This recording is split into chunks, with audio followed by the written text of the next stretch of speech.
Good morning, my name is Karalyn. My talk today is on the HINTS exam, and I have no relevant financial disclosures. So overall, vertigo and dizziness account for 4% of emergency department presentations, with 4 million presentations annually, and anywhere from 160,000 to 240,000 of these are going to be due to posterior stroke. The workup costs us $4 to $9 billion per year, and of patients presenting with posterior stroke, at least 20% are going to have isolated dizziness without any other neurologic findings.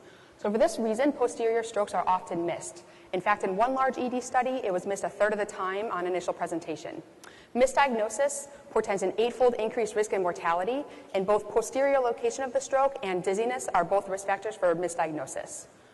Head CT is only 26% sensitive, and even diffusion-weighted MRI can miss 10 to 20% of posterior strokes in the initial phase, less than 72 hours.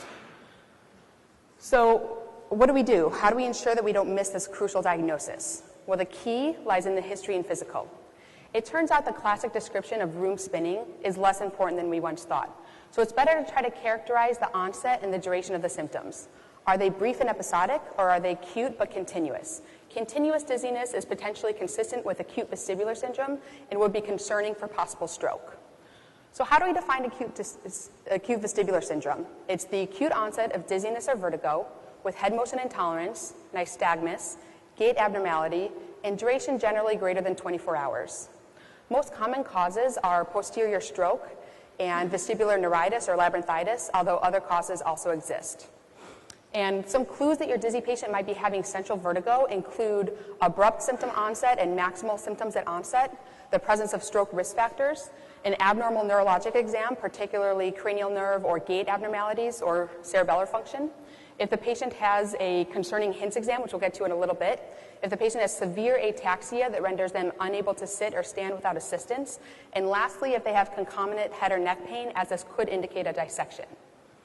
So who should get a HINTS exam in the emergency department?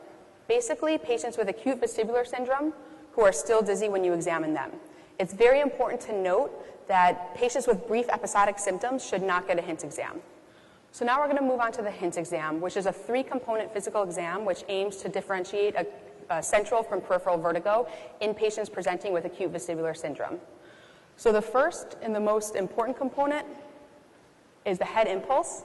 It's first in naming, but it's actually better to reserve it for last when you're physically doing the exam because it's the most symptom-provoking. And what you want to do is tilt the patient's head forward 20 degrees, have them fixate their gaze on your nose, and you want to slowly rotate their head laterally 20 degrees with an abrupt return to midline. And you're looking for the presence of the absence of a correction saccade. So in this case, an abnormal exam, meaning that there is a correction saccade that renders the patient unable to maintain their gaze, is reassuring that it's likely peripheral. Versus if you have a vertiginous patient who's able to maintain their gaze on head impulse, you should be concerned for central. So this is a video from Dr. Newman-Toker's website showing how to perform a head impulse. So next we have nystagmus, and you want to test both spontaneous as well as gaze-evoked nystagmus. And what you're looking for is if the nystagmus is direction fixed, meaning that the fast saccade is in the same direction no matter where the patient gazes. This is consistent with peripheral vertigo, and peripheral nystagmus is usually horizontal but can be rotatory as well. Versus if you have direction-changing nystagmus or nystagmus which is predominantly rotatory or vertical, you should be concerned for potential central. This is testing nystagmus.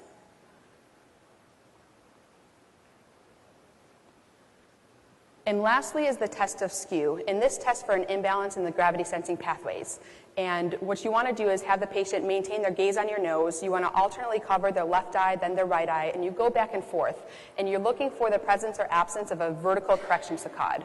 So in this case, if they do not have a vertical correction saccade when you uncover the covered eye, you're reassured that it's likely peripheral. Versus if they have a correction saccade, you should be concerned for central. And skew is only 30% sensitive, but it's actually 98% specific for a brainstem lesion. And you should actually cover the entire eye, which he doesn't do in this video. So now I want to briefly review the literature. There's tons of studies out there, but due to obvious time constraints, I'm only going to focus on 2 of them. The first is the landmark HINTS exam study published in 2009, Stroke. It looked at 101 dizzy patients, 75% of whom ended up ruling in for stroke, and it found that the HINTS exam was 100% sensitive and 96% specific. Next, we have a systematic review published in 2014 Annals that included the 2009 study as well as 3 others, and we can see that the sensitivity of the HINTS exams were high, and they had impressive positive and negative likelihood ratios. So there are a few very important limitations to keep in mind regarding the HINTS exam literature in general. The first is that most of the studies were performed, they had the HINTS exam performed by neurologic experts who had undergone specific HINTS exam training. So even though I feel confident that we as emergency physicians can become equally skilled, it's important to keep in mind that we yet don't have any data regarding the emergency physician performed HINTS exam. Next, most of the studies were small and selected their patients to only include moderate to high-risk patients. So this might not be generalizable to our ED patient population. Most of the studies had greater than 50% of their patients that they included ruling in for stroke.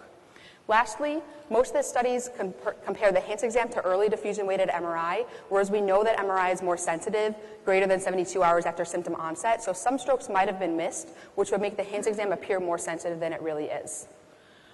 So one approach would be to perform a HINTS exam on every patient with acute vestibular syndrome because practice makes perfect. Once you start to feel more comfortable with your exam, you can consider using it clinically. And how I use a HINTS exam is if I have a patient who has other high-risk features that necessitate a stroke workup, I'm going to work them up for stroke regardless of my HINTS exam. If, on the other hand, I have a patient with low pretest probability who has a reassuring HINTS exam, then I'm going to feel even more confident sending that patient home without further neuroimaging. And lastly, if I have a patient who seems low risk but has a concerning HINTS exam, then I'm going to work them up for stroke. So I'm potentially capturing patients that I otherwise would have missed.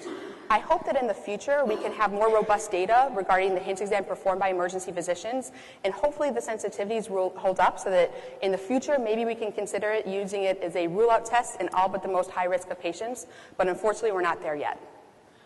Here are my references. Any questions?